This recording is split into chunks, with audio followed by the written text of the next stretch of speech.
ಹಾಡ ಕೇಳಿದ ರಂಗ ಆಮೆ ಚಿಪ್ಪಿನಿಂದ ವರಬಾರುತ್ತಿರುವಾದ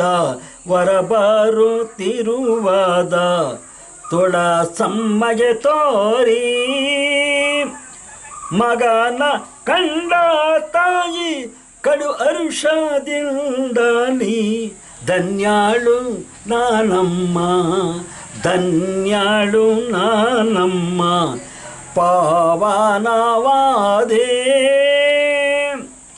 ಅಪವಾದದಿಂದ ನಾನು ಬೇಸತ್ತು ಹೋಗಿದ್ದೆ ಅರಿಯಿತು ಹರಿಯ ಕೃಪೆಯಿಂದ ಕರ್ಮ ಹರಿಯಿತೋ.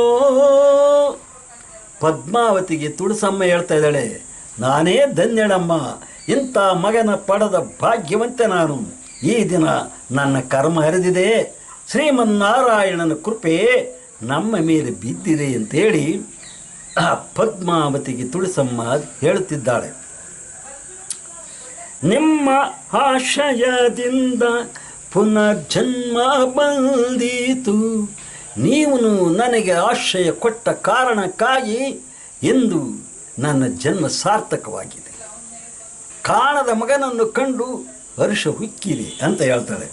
ಆಮೇಲೆ ನಿಮ್ಮ ಋಣವ ನಾವು ತೀರಿಸುವುದೆಂತೋ, ನಿಮ್ಮ ಆಶ್ರಯದೊಂದ ಪುನರ್ಜನ್ಮ ಬಂದೀತು, ನಿಮ್ಮ ಋಣವ ನಾವು ತೀರಿಸುವುದೆಂತೋ ಎಂದ ನುಡಿಯ ಕೇಳಿ ರಂಗನಾಥನಾಗ ತಾಯಿಯ ಪಾದಕ್ಕೆ ವಂದಿಸುತ್ತಿರಲು. ಪದ್ಮಾವತಿ ಮತ್ತು ತುಳಸಮ್ಮನ ಮಧ್ಯೆ ಸಂವಾದ ನಡೆಯುತ್ತಿರುವಾಗ ರಂಗನಾಥ ನೋಡುತ್ತಾ ತಾಯಿಯನ್ನು ಕಂಡು ಹರ್ಷ ಚಿತ್ತದಿಂದ ತಾಯಿಯ ಪಾದಕ್ಕೆ ಬಿದ್ದು ನಮಸ್ಕಾರ ಮಾಡ್ತಾ ಇದ್ದಾನೆ. ತಾಯಿಯು ಮಗನ ನೋಡಿ ಹರ್ಷ ಚಿತ್ತಾಳಾಗಿ ಆನಂದ ಬಾಷ್ಪವ ಧರೆಗೆ ಸುರಿಸುತ್ತಲೀ, ಆನಂದ ಬಾಷ್ಪವ ಧರೆಗೆ ಸುರಿಸುತ್ತಲೀ. ತಾಯಿ ಮಗನ ಮಧ್ಯೆ ಸಂವಾದ ನಡೆಯುತ್ತಿರಲು ಆಮೆ ಚಿಪ್ಪಿನ ಕಡೆಗೆ ಪದ್ಮಾವತಿ ಹೋಗೆ.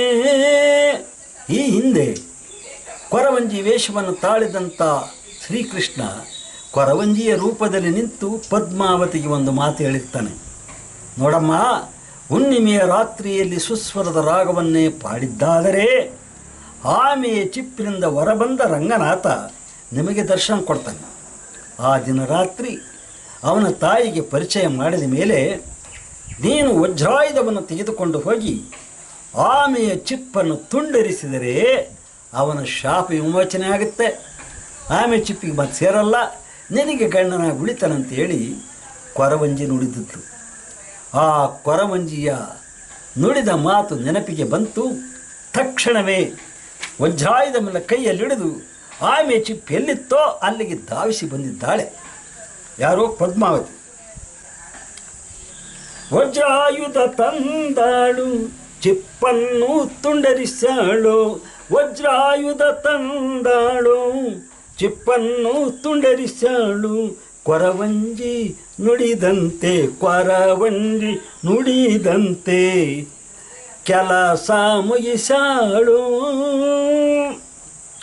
ರಂಗನಾಥನ ನೋಡಿ ಮುಗುಳು ನಗೆಯ ಬೀರಿ, ರಂಗನಾಥನ ನೋಡಿ ಮುಗುಳು ನಗೆಯ ಬೀರಿ. ಮಹಾಸ್ವಾಮಿ, ಅವಳು ಪದ್ಮಾವತಿ ಹೇಳ್ತಾವಳೆ ಮುಖ ನೋಡಿಬಿಟ್ಟು, ಮಹಾಸ್ವಾಮಿ ನಿಮ್ಮ ತಂತ್ರ ನಡೆಯಾದೆಂದಾಳು. ಇನ್ನು ಮುಂದೆ ಆಮೆ ಚಿಪ್ಪಿಗೆ ಹೋಗುವ ಅವಕಾಶ ನಿಮಗಿಲ್ಲ. ನಿಮಗೆ ಬಂದ ಗ್ರಹ ಬಾಧೆ ಇಲ್ಲಿಗೆ ಹರಿದಿದೆ, ನಿಮಗೆ ಪುನರ್ಜನ್ಮ ಬಂದಂಗಾಗಿದೆ ಅಂತ ಹೇಳಿ ಪದ್ಮಾವತಿ ರಂಗನಾಥನಿಗೆ ಹೇಳ್ತಾಳೆ. ಈ ಪ್ರಕಾರವಾಗಿ ಆಮೆಯ ಚಿಪ್ಪಿನಿಂದ ಹೊರಬಂದ ರಂಗನಾಥನನ್ನು ತುಳಸಮ್ಮೆಗೆ ಪದ್ಮಾವತಿಯು ತೋರಲು ಮಗನನ್ನು ಕಂಡ ತಾಯಿಯು ಸಂತೋಷಭರಿತಳಾಗಿ ಶ್ರೀಹರಿಗೆ ವಂದಿಸಿ, ಹರಿಯ ಕೃಪೆಯಿಂದ ನಮ್ಮ ಕರ್ಮ ಹರಿಯಿತು, ನಿಮ್ಮ ಆಶ್ರಯದಿಂದ ನಮಗೆ ಪುನರ್ಜನ್ಮ ಬಂದಿತೆಂದು ಪದ್ಮಾವತಿಯೊಡನೆ ಹೇಳುತ್ತಿರುವುದನ್ನು ಆಲಿಸಿದ ರಂಗನಾಥನು ತಾಯಿಯ ಪಾದಕ್ಕೆ ವಂದಿಸುತ್ತಿರಲು ಪದ್ಮಾವತಿಯು ಕೊರವಂಜಿಯು ತಿಳಿಸಿದಂತೆ ವಜ್ರಾಯುಧದಿಂದ ಆಮೆಯ ಚಿಪ್ಪನ್ನು ತುಂಡರಿಸಿ ರಂಗನಾಥನ ಪಾದಕ್ಕೆ ನಮಸ್ಕರಿಸಿ ಎಲ್ಲರೂ ಪವಳಿಸಿ, ಮಾರನೆಯ ದಿನ ಪದ್ಮಾವತಿಯು ತನ್ನ ತಂದೆಯ ಬಳಿಗೆ ಹೋಗಿ ಅನಾಥೆಯಾದ ತುಳಸಮ್ಮನ ಮಗ ರಂಗನಾಥನಿಗೆ ಸಕಲ ವಿದ್ಯೆಯನ್ನು ಕಲಿಸಲು ಅನುಮತಿ ಪಡೆದು ವಿದ್ಯೆಯನ್ನು ಕಲಿಸಲು ಸಕಲ ಏರ್ಪಾಡು ಮಾಡುತ್ತಿದ್ದಾಳದಂತೆಯೇ. ಚಲುವಾದ ಗಂಡ ಸಿಕ್ಕಿದ್ರೆ ಯಾರು ತಾನೇ ಬಿಡ್ತಾರೆ?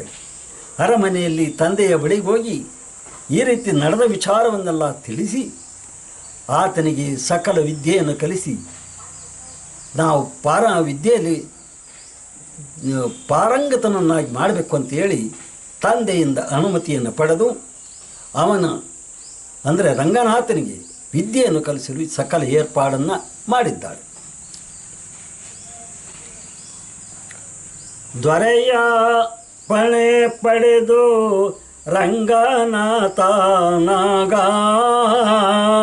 ಸಕಲ ವಿದ್ಯೆಯನ್ನು ಕಲಿಸುತ್ತಲಿರಲು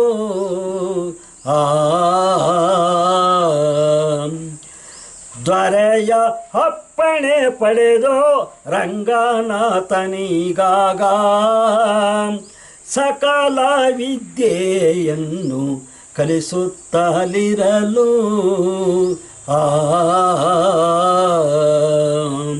64 ವಿದ್ಯೆಯಲ್ಲಿ ಪ್ರವೀಣನಾಗಲೋ ಇವನ ವಿದ್ಯೆಗೆ ಸಾಟಿ ಇಲ್ಲವೆಂದಾರೋ.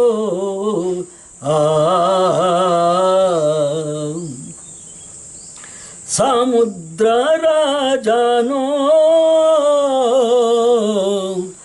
ಇವನ ವಿದ್ಯೆಯ ಕಂಡು ತನ್ನ ಮಗಳಿಗೆ ತಕ್ಕ ವರನೆಂದು ತಿಳಿದು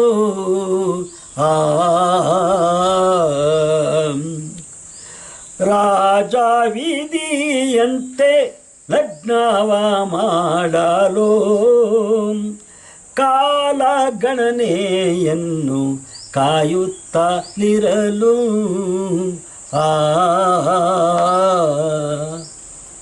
ಪದ್ಮಾವತಿಯು ರಂಗನಾಥನಿಗೆ ಸಕಲ ವಿದ್ಯಾ ಪಾರಂಗತನನ್ನಾಗಿ ಮಾಡಲು ವಿದ್ಯಾ ಕಲಿಯಲಿಕ್ಕೆ ಎಲ್ಲ ಸಕಲ ಏರ್ಪಾಡುಗಳನ್ನು ಮಾಡಿದರು. ರಂಗನಾಥ ದಿನಕ್ಕೊಂದು ವಿದ್ಯೆಯನ್ನು ಕಲಿತು ಸುಮಾರು 64 ವಿದ್ಯೆಗಳಲ್ಲಿ ಪ್ರವೀಣನಾದ. ಪದ್ಮಾವತಿಯ ತಂದೆ ಸಮುದ್ರ ರಾಜ ಒಂದು ಸಾರಿ ನೋಡ್ತಾನೆ. ಇವನ ವಿದ್ಯೆಯನ್ನು ಕಂಡ, ಇವನ ರೂಪವನ್ನು ಕಂಡ, ಇವನ ಅಂದವನ್ನು ಕಂಡ, ಇವನ ಚಂದವನ್ನು ಕಂಡ, ನಡೆ ನುಡಿಗಳನ್ನೆಲ್ಲ ಆಲಿಸಿ ಇವನೇ ನನ್ನ ಮಗಳಿಗೆ ತಕ್ಕ ವರನೆಂದು ಮನದಲ್ಲಿ ಯೋಚಿಸಿ ಕಾಲಗಣನೆಯನ್ನು ನಿರೀಕ್ಷಿಸುತ್ತಾ ಲಗ್ನ ಮಾಡುವ ತವಕದಲ್ಲಿ ಆಲೋಚನೆ ಮಾಡ್ತಾ ಇದ್ದಾನೆ. ಯಾರು? ಸಮುದ್ರ ರಾಜ.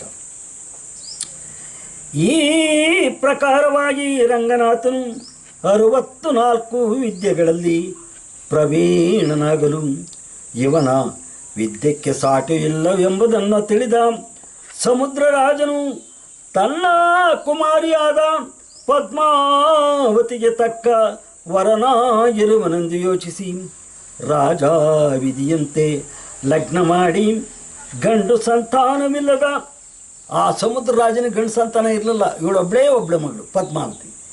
ಇವಳನ್ನೇ ಕೊಟ್ಟು ಅವನಿಗೆ ಲಗ್ನ ಮಾಡಿ ಈ ದೇಶಕ್ಕೆ ಈ ರಾಜ್ಯಕ್ಕೆ ರಾಜ್ಯಾಧಿಕಾರವನ್ನು ಕೊಟ್ಟು ರಾಜನನ್ನಾಗಿ ಮಾಡಬೇಕು ಅಂತಂಬ ಹಂಬಲ ಸಮುದ್ರ ರಾಜನಿಗಿತ್ತು.